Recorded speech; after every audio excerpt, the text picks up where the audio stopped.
Now, did you get involved in technology when you were younger? Like, what age did you get into it? Yeah, so 11 years of age. 11 years of age, getting hold of a computer was not as easy. How many kids do you have? One. And so you said 15? He's 15, yeah. What technology, what are they into at 15? So in school officially, has taken courses in Python, is currently in a course in Java. And he independently on his own, I've provided him some guidance and assistance, has just submitted a patent to the U.S. Patent Office around some technologies related to sports, which is kind of exciting. I can't talk about it until we get that official acceptance from the patent office to put it in patent pending. But yeah, he's got a pretty inquisitive little mind. He's a good athlete. Is a part of that as well. Kicker for a football team that just won state. And plays baseball and soccer. Nice, man. Active guy, right? Jeez. Yeah. That's why I'm not used to a call at noon saying school's closing. So, does he get that productivity or that drive from you, or? I would say he's a combination of my wife and I. My wife is an executive as well, and she's definitely got a element of productivity about her, but she's also got a very calm demeanor, which he has. And if you can imagine being a place kicker on a football team, being calm is what it's all about. And that served him well. That's a powerful combination. Now, did you get involved in technology when you were younger? Like, what age did you get into it? Yeah, so 11 years of age. 11 years of age, getting hold of a computer was not as easy, anywhere near as easy as it is today. Began programming in basic C and assembly, and just fell in love with it. And it's been literally a part of who I am ever since then. So you fall in love with programming, and then did you have like formal education? Where do you go from there? Yeah, so it was really an interesting road. So at the time, I went to the University of Texas at Austin, and at the time, their programs were very much geared, which is ironic for the industry I work in today. But their programs were very much geared towards financial services and accounting, which was pretty much a track of COBOL and mainframes. And the world had already changed significantly at the time that I went to university, which was in the late 80s, beginning of the early 90s. So I actually took a track of liberal arts, which freed me up to do the technology electives that I wanted to, and also allowed me access to labs and computing resources. Actually sold my car, I want to say, my sophomore year in college to buy a Mac SE30, and the SE30 signification means it had a math coprocessor. And my mom told me point blank, "You're crazy." And it once again, it proved out to be a good decision. And went ahead and finished that liberal arts degree with some good computing skills. Came out as a programmer in the financial services industry for 2 years. Learned a ton about business, about leadership, as well as technology, and returned on a scholarship to the University of Miami, where out of the School of Business, of all places, there were 2 telecommunications programs in the United States at the graduate level. One was in a School of Engineering, and the other was in the School of Business. That, plus the fact I got a full scholarship, took me to the University of Miami to finish out that business degree with a focus in telecommunications. And that's where we kind of added the infrastructure component to this. And shortly after graduating in 92 and a half, no, it was actually 93. The internet took off, and it's all been kind of a blur since. So yeah, I'm curious about accounting because I have a background in financial services, but for financial advisors. Things like life insurance policies, annuities, those types of things, retirement planning. I was in that space for quite a while, but I saw at Trintech, you guys are like modernizing accounting, and it seems like there would be a lot of opportunities for automation. Are you guys doing like really interesting things over there? Yeah. So just to give you a quick background on Trintech. So first of all, we're a company that not only pioneered, but we're a market leader in what we call cloud financial services close software and solutions. And we have 2 flagship products. One is called Cadency, which really focuses on large enterprises. And the characteristic that a large enterprise has in the financial function is they tend to have a large number of transactions to deal with, and we'll talk about what a reconciliation of a transaction looks like here in a moment. But the second is their backends are complex. They tend to have multiple enterprise resource planning systems or ERPs. They tend to be global and have very diverse businesses. So Cadency is our financial close solution that focuses on that complex, high volume customer. On the flip side, really exciting area of our business is ADRA. ADRA is our mid-market solution, and why it's fun as a technologist is it's geared at harnessing all of the financial close power and functionality that we offer to the larger enterprises, but really focus on simplicity, which means ease of implementation, being able to get it up in hours, if not just a few days, recognizing ROI in the first month of usage, and having users that can kind of intuitively work their way through the system and derive value. So that's what Trintech does. The interesting thing about the company is we are actually almost 30 years old. We've got global origins. We are a global company, offices in North America, Europe, and Asia. But we got our start in Dublin, Ireland, loosely associated with Trinity University, hence the Trin and Trintech. And our original innovations were around commerce transactions, which led to e-commerce transactions, and we kind of came to the realization that when you have a lot of front-end transactions that need to be matched up to a statement. So for example, imagine a online retailer or an e-commerce system today that might have 100,000 credit card transactions in a given month. How do you reconcile those back to a credit card statement? How do you reconcile those back to a bank statement to say that we actually took in all this money and got it in the right buckets in the right places, including refunds and split transactions and all kinds of other things? Yeah, I have a Terry who does that, and she asks me lots of questions. Well, so accounting is a fascinating industry. I don't come from an accounting background. I do have a little anecdotal story I'll tell you here in a second. But if you think about the fundamentals of accounting, it really hasn't changed over the decades, but the complexities of our business world, right? The variety of payment rails, how we transact, the speed at which those transactions take place have drastically changed. And what it has done to the Office of Finance is put the Office of Finance into kind of a ratio mix of 75% of their time being focused on the yesterday, making sense of what happened yesterday, whether it be closing out this month's books, this quarter's books, or even this fiscal year's books, and understanding that. And with all of those transactions and the requirements of getting those transactions reconciled and getting the balance sheet in a proper stating and getting the journal entries and everything that they've got to do to make the books work out and make the numbers work is a ton of work.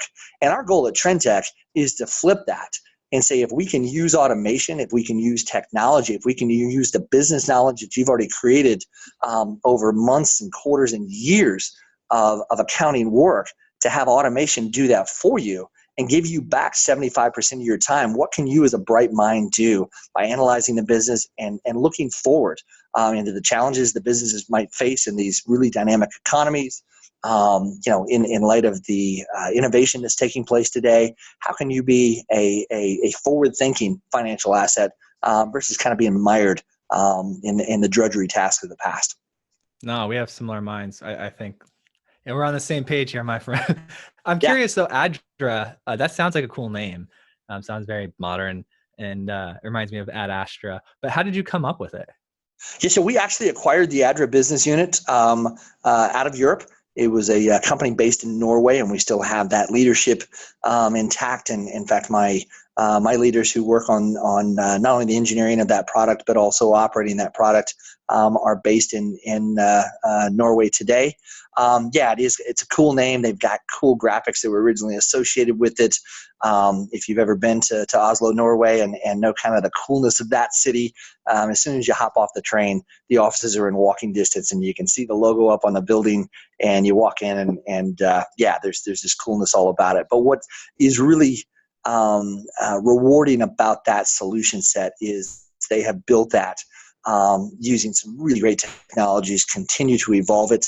And so as a user, when you hop into the system and begin to do your work, there's kind of a funness about it. And we've gotten great feedback from our users in terms of the usability, and we continue to invest in that and evolve it. You're super sharp. You speak very well. I like you a lot as a person. I'm curious, do you have any like mentors, or like how did you progress yourself in your career? Yeah, so I think we all kind of land in our career in kind of a blind way and get introduced to a variety of business situations. And I was fortunate when I came out of the University of Texas.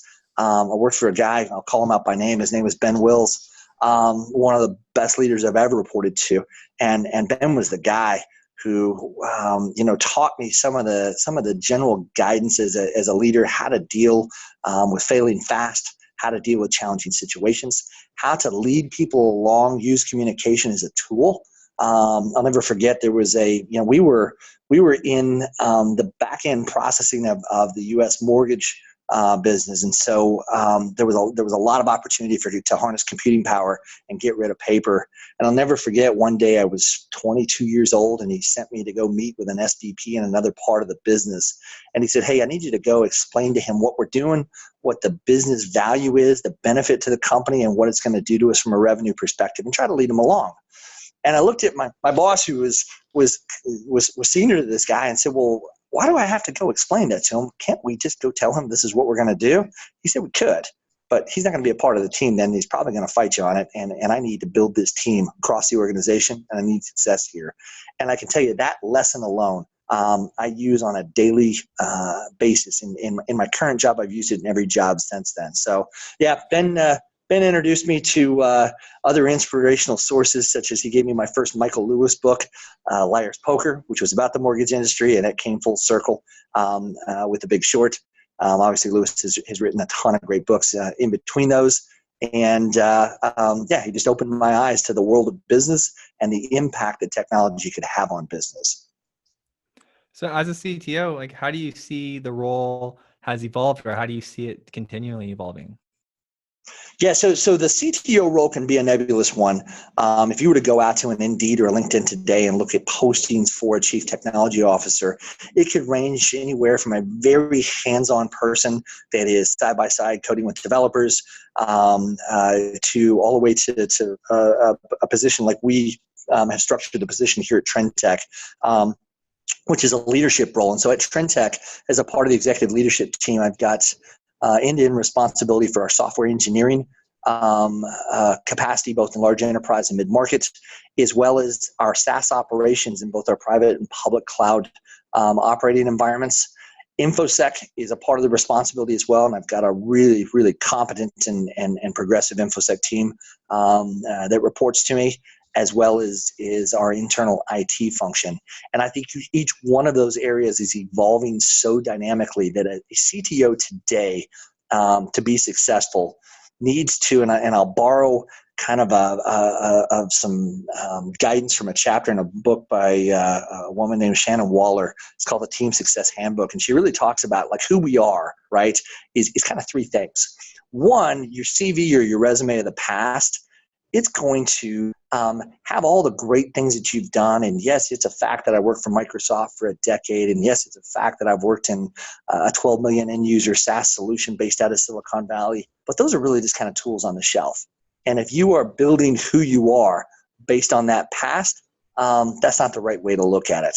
As a leader and as a CTO, you really need to be focused on two things. Is one, can you hire and retain and guide leadership and individual contributors underneath you? And the key is guide, not micromanage, not do their job for them, but guide them to success and the goals that you set out with as a business, right? And the second aspect of that is if you look at when things get rough, when we get into uncertain waters, can you pull those tools off the shelf to help provide confidence and even more prescriptive guidance to steer an organization through it? And I think that is key. And I think that any CTO stepping into the position today probably needs to check the what I've done from the past attitude at the door and treat it more like a tool chest, and realize if you have more tools on the shelf, right, any job is easier with the right tool. You'll be able to leverage those, but come in with an open mind, come in and listen more than you speak, and work with your teams and build the right teams to come up with a strategy that works for what you need to accomplish as a business. The technology trends, the way that we organize and deliver software the way that we operate, regulatory compliance and InfoSec requirements are so rapidly changing that you can't come in with a cookie cutter approach and say, yeah, this is going to work. This worked for me in the last 2 jobs. Let's do it here. It'll work here. It'll never work. What's like, as you're mentioning building teams and people, what are some of the traits that you look for as you're building teams? Yeah, so first and foremost, I am looking for leaders that can do a couple of things. One is good communication skills, and the number one aspect of good communication skills is listening skills. And we look hard for that in any kind of interaction we have, including formal interview. And I think it's really important. The second is it, at the end of the day, technology is what we do. And there are certainly a variety of roles inside of a software company that are more business focused and less about the technology. And some of those are becoming just even more important than the technology themselves, which is great. But if you want to be in a technology, well, you kind of have to have a fire in the belly and some sort of acumen for technology. And if it's not the kind of thing that keeps you up at night, if the books on your shelves don't lend to technology, if when you take a little downtime and want to do a little extra reading, if those aren't involving technologies or you don't gravitate towards that, it might not be the right role for you. So we really look for that. We want passionate people, we want smart people, and we want great communicators.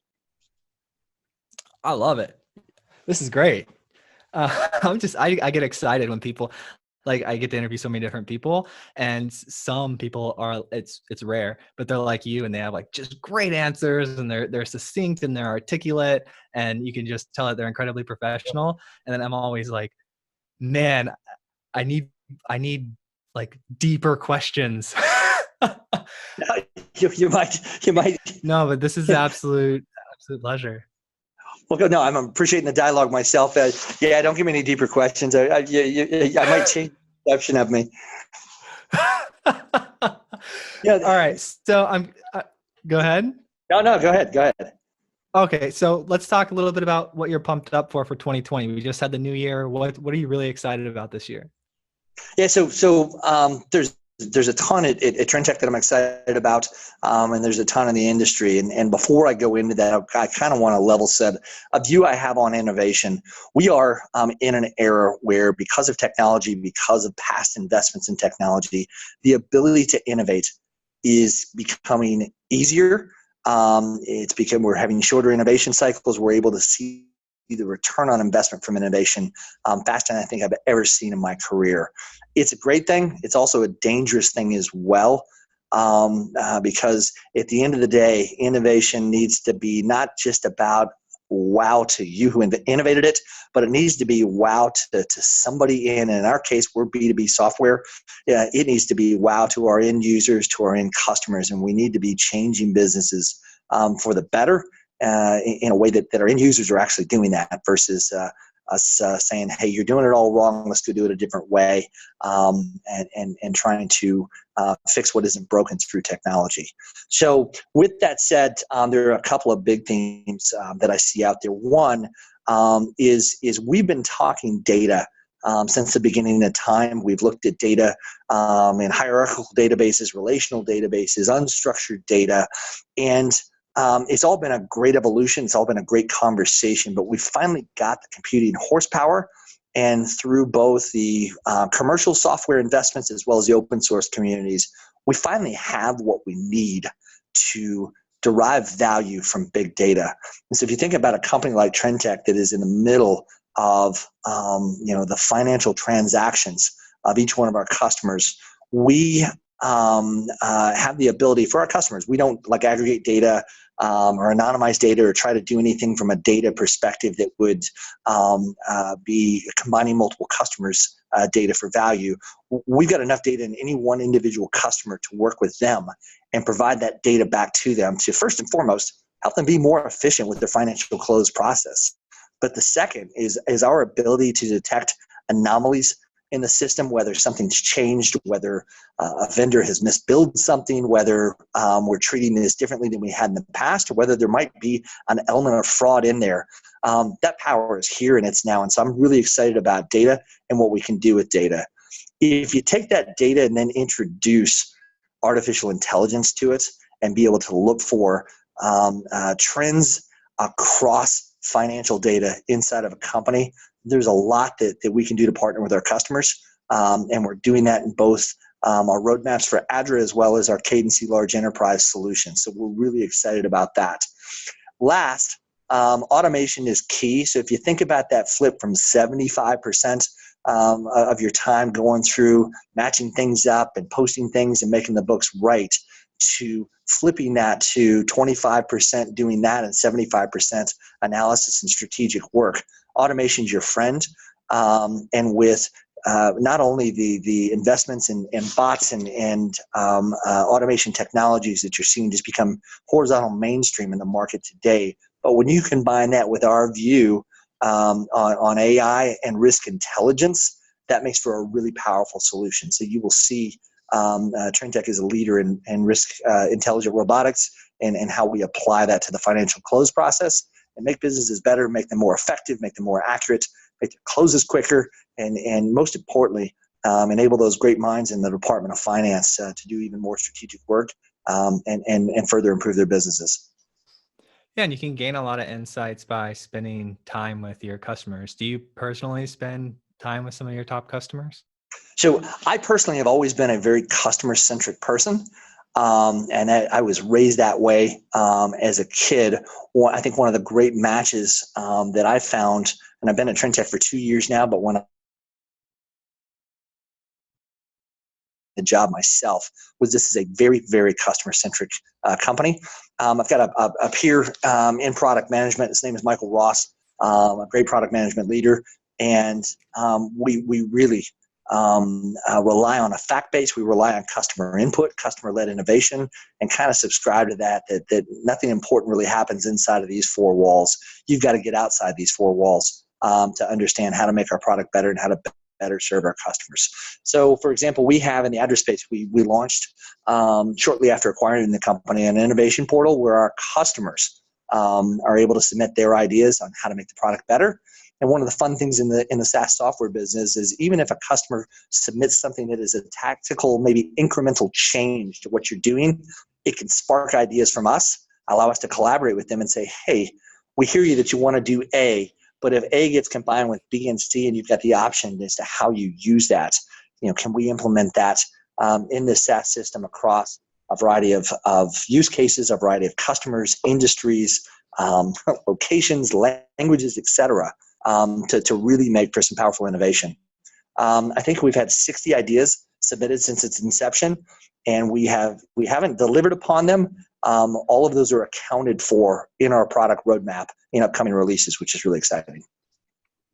No, it's a great way to stay close to the customer. Do you have a specific software that you like for that, or? I believe we use the AHA portal, which is kind of standard in product management. I know in previous roles that I've had where I've actually owned a portion of product management as well, we've used that. But at the end of the day, I would say that listening to a customer is not technology centric. It's more programmatic. And do you have the ability to build a fact base, right, based on what the industry data is showing, based on what your customers are saying? And sometimes that customer, amassing of the customer data isn't as pretty as saying, hey, I'm going to get on a plane and go take a customer out to the lunch and listen to them. It could be through win-loss data, right? So anytime we lose a customer, they decide to do something else, we follow up with win-loss data, specific interviews, and we're finding out what made your decision. And in many cases, there's a lot of value that we can get from that and say, hey, we're actually losing deals because a customer had this perception, or we're not strong enough in this area, or it's a part of our ecosystem that we just haven't focused on, and we need to invest in that. And that's really important as well. Yeah, I found it's almost never entirely obvious. It's always something you didn't see, but once you see it, you're like, oh man, how can you not see that? Yeah, at least for me. Why it's super important. So I'll tell you a little anecdotal story. I don't come from an accounting background, but I grew up in a house with a father who was, for all intents, a manufacturer's rep, a sales guy in the office products industry. And in the 70s, he took a look at the way accountants worked and found a flaw.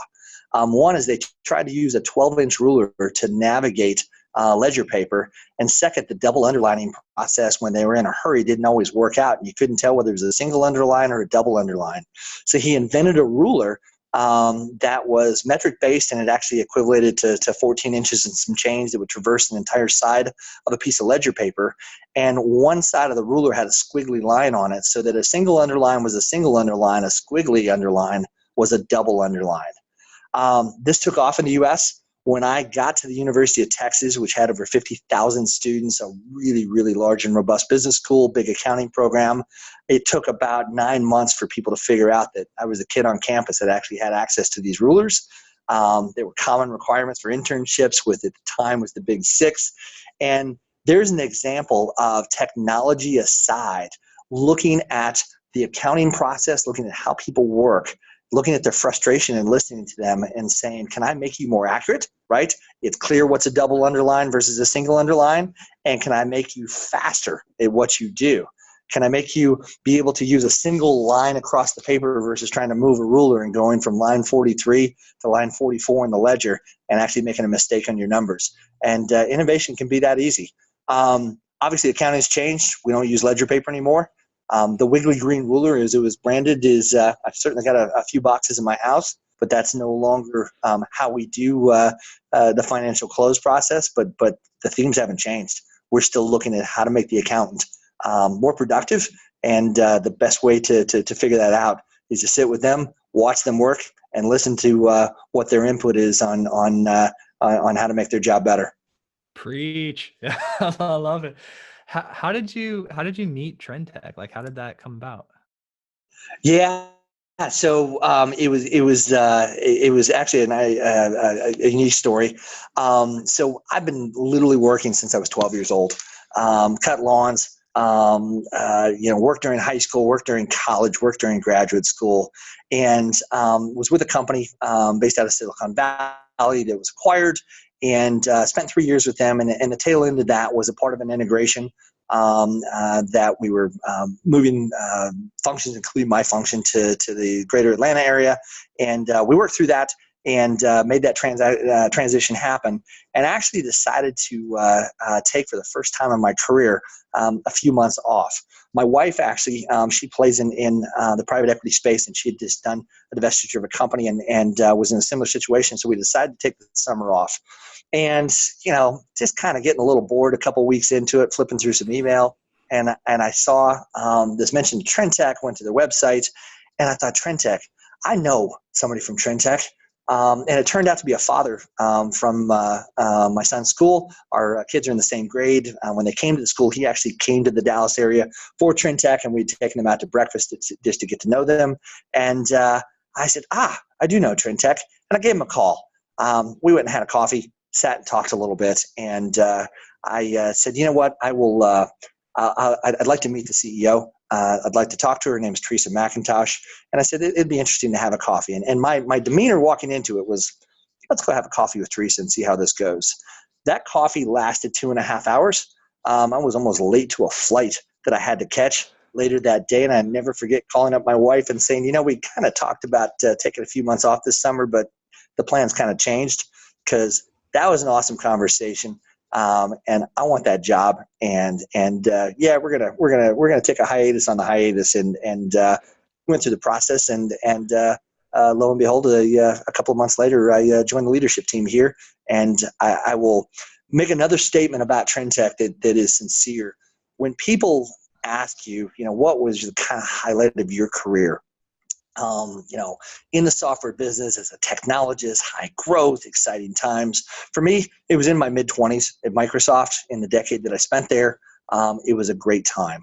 That answer has now changed. In fact, Teresa knows not to ask me that question, because she knows it's right here, it's right now, it's Trintech. We are just scratching the surface of, let's call it, a set of processes and solutions that the majority of the world today runs with a complexity of Excel spreadsheets and business functionality that is built on reply all or forward inside of their inbox. And what Trintech has done to revolutionize that is not only really exciting, and we've got a ton of work left to do, but it's also exciting to be kind of in that infancy of what we're doing in the industry and the ability to change the industry as much as we are. So yeah, couldn't be more excited than to be here at Trintech and be in the industry in this timing. Oh man, you got me excited. I want to help you out. So who is the customer? Like who buys the product? Yeah, so in the Office of Finance, right, you have got departments of people who are responsible for the financial close process. And finance is generally divided into what I would call kind of the FP&A side, right? Those who are dealing with the daily, monthly, and quarterly financials, and then the controlling and accounting side. And so, depending on how those departments are structured, it could be one, it could be both of those that are utilizing the product. But if you think about any tool that is a collaboration tool, that is a pure end-to-end solve, you're going to have end users whose jobs could be just a specific part of a specific number of accounts, a specific limits to approvals, and that gets tied together with their peers, whether they be in the same office, different parts of the world, different divisions, and rolls up into financial leadership that will generally sign off on the books and to close a period and certify the accuracy of that financial output. So there's a variety of users. We have customers who have upwards of 700 to 1,000 to 2,000 users of our product inside of a single company. So it's that broad. So if I'm like CTO co-founder and, we're growing, maybe we've got, anywhere from 100 to like 2,000 people. And what would I just like tell my CFO, hey, take a look at this. It looks like it could help us automate some of our transaction data or. Yes. So, it depends on what space that you're in. But so, for example, in a mid-market company, which Adra is just a great solve for that. I think the conversation is, what is our financial close process and what are the pain points in that? And literally, if you go to trintech.com, first page is going to ask you, are you mid-market or large enterprise? And we have got some great walkthrough videos that talk about the kind of solution space. And so, what are the typical problems that the Department of Finance is looking to solve with a solution like Adra? In some cases, they could have good processes around reconciliations and how they handle their balance sheets, but they really don't have a task management solution. So, for example, our task manager is something that is not only set up to help people create repeatable financial tasks on a period-by-period basis and assure that jobs are done. If they're not done, for you to be able to see what's the blocker, who's not getting that work done, what do we need to do to alleviate that, and ensure we stay on time and on track. But they make for a great solve when it comes to audit time, to be able to have the evidence and the controls of who checked off on what timeframes and that things were actually done. So there's just a couple of examples. Are you looking for like engineers too? Are you guys hiring? Are you looking for technology people? Yeah, so Trintech we're growing employee wise. We're just over 500 employees today, and we'll continue to grow that. And so we're always looking for full stack engineers, front end engineers, DevOps engineers, operators, InfoSec types, but the company across the board. And I think one of the really interesting things about Trintech is we've built in as a part of the business some really dynamic training and career growth opportunity type programs that allow people to build their career. So, for example, one of my peers runs an APO program that literally we see anybody from kind of a high performance entry level type to somebody who might be coming out of the accounting world and has no SaaS software experience be able to go through a program and learn how to be a product owner, which is just an integral part of any Scrum team. And we've got a really big program that helps people through that. We do the same in the engineering side. And we certainly have structured approaches to marketing and sales, customer success, and professional services and other areas of our business. So, great place to go check that out is on the career section of our website, and make sure to get your name in the queue if you're looking to make a career change. Is it like just in Texas or remote, global? Yeah, so we tend to be co-located. We're kind of a big in the office culture, and it really works out for the way that we collaborate. We have a ton of fun in our offices too, which is kind of an added bonus. We've got offices in the Baltimore area. Our headquarters is here in Dallas, Texas. It's actually in a little town called Addison, Texas. We've got an office in London. We've got an office in Norway, one in Stockholm. We've got remote office in Asia Pac, Australia, and though we don't necessarily have a work remote, work from home program, we do have a few employees that do work from remote areas. But all the locations that I've mentioned are great areas to live if you're looking for a venue or geography change. Yeah, it's we've got some great offices. I'm a fan of like Sweden, Malmo. I know it's like more south than Stockholm, but have you gotten to go over there? Yeah, so I've got direct reports in the Oslo office as well as adjacent team members in Stockholm. The Scandinavian culture, it's fascinating. They're really cool places to visit. Yeah. Yeah, it is so different. I had Ben from BEM Object on, and then we developed a friendship, and then I actually went over and spoke and hung out with them for a week in Malmo and like Copenhagen area, like right across the bridge from each other. And getting to experience that culture, having never experienced anything other than the different cultures in the States, was just it's so different. It's really cool though. They have their own like pros and cons, but it's like beautiful. Yeah, well, one of the things that I love, and this is going to sound tactical, but the water out of the tap is just so good, right? It's the kind of stuff you paid, $3 a bottle for in the store here in the States that I just find myself just drinking water nonstop, right? It's almost addictive. It's just so good. You just go right to the tap and open up the faucet, and put it in a glass, and drink it, and that's just it's good stuff. Yeah, and the public spaces are all like clean, and it's like a lot of people conjugate out in public. They're like it's very friendly. It's awesome. Yeah. Now, I'm curious though. You've got these offices. They're co-located. They're around the world. But how do you, as a leader of the technology, the divisions that you mentioned, how do you make those people like all feel connected, even though they're separate physically? Yeah, so I think one of the keys to the software business and developing software is to adopt a working protocol, if you would. In the software development space, you'll hear the words agile thrown around. We're actually a safe agile shop at Trintech.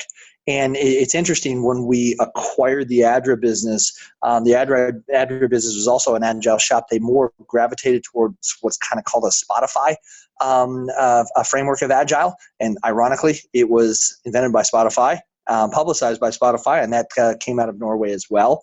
And so as a part of how we kind of evolved our culture and what we're doing here today is actually blending some of those concepts into our SAFE framework. But regardless of whether someone's in the office, whether they're dialed in on a remote call, such as the one you and I are having, whether they're dialed in on an old school telephone call, or just trying to reply or interact with their peers on systems, chat, the various technologies that we use, everybody understands their role and everybody understands what they're responsible for on a daily.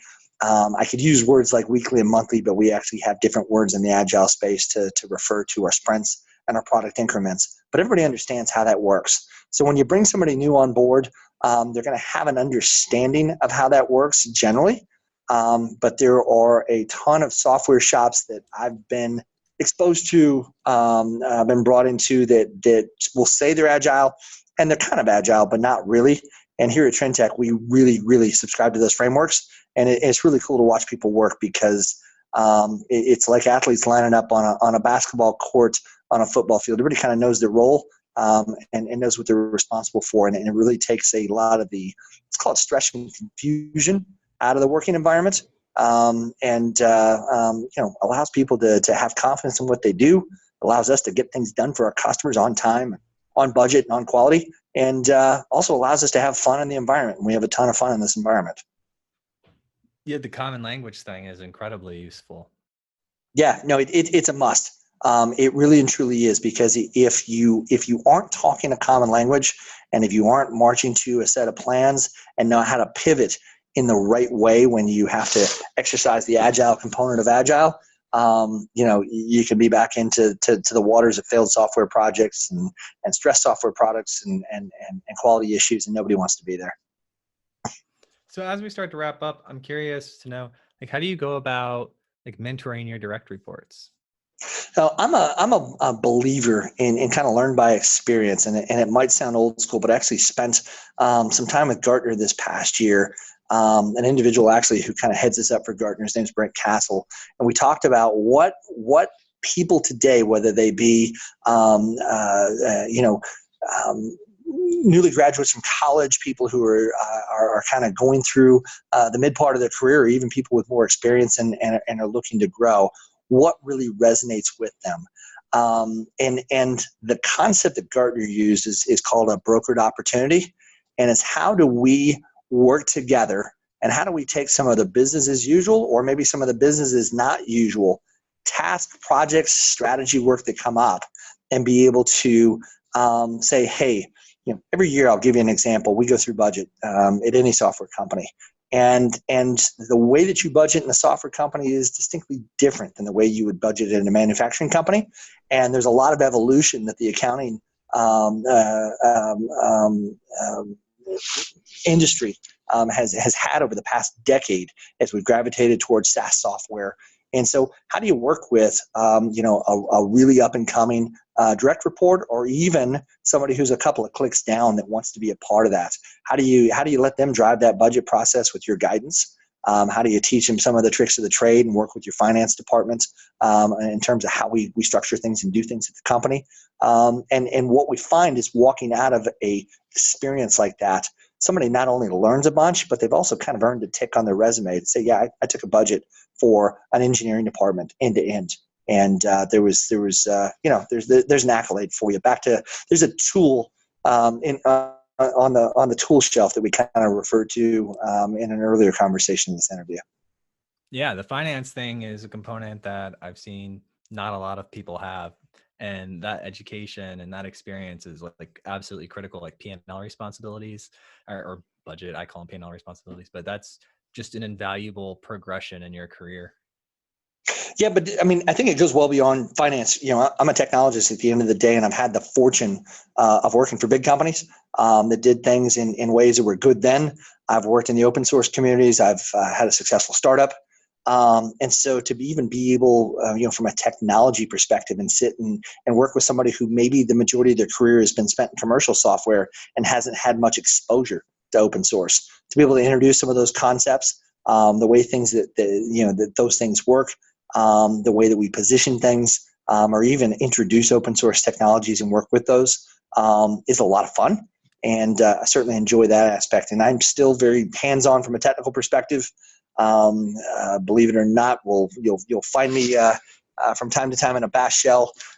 They don't let me put anything in production anymore, but I certainly am dangerous enough to go through the paces and have a engaging conversation with any of the technologists here at Trintech, and then we'll let them polish it up and do something that is production worthy. But I think employees enjoy that. Let's get out the whiteboards, let's roll up the sleeves, let's hop into a shell, write a little pseudo code.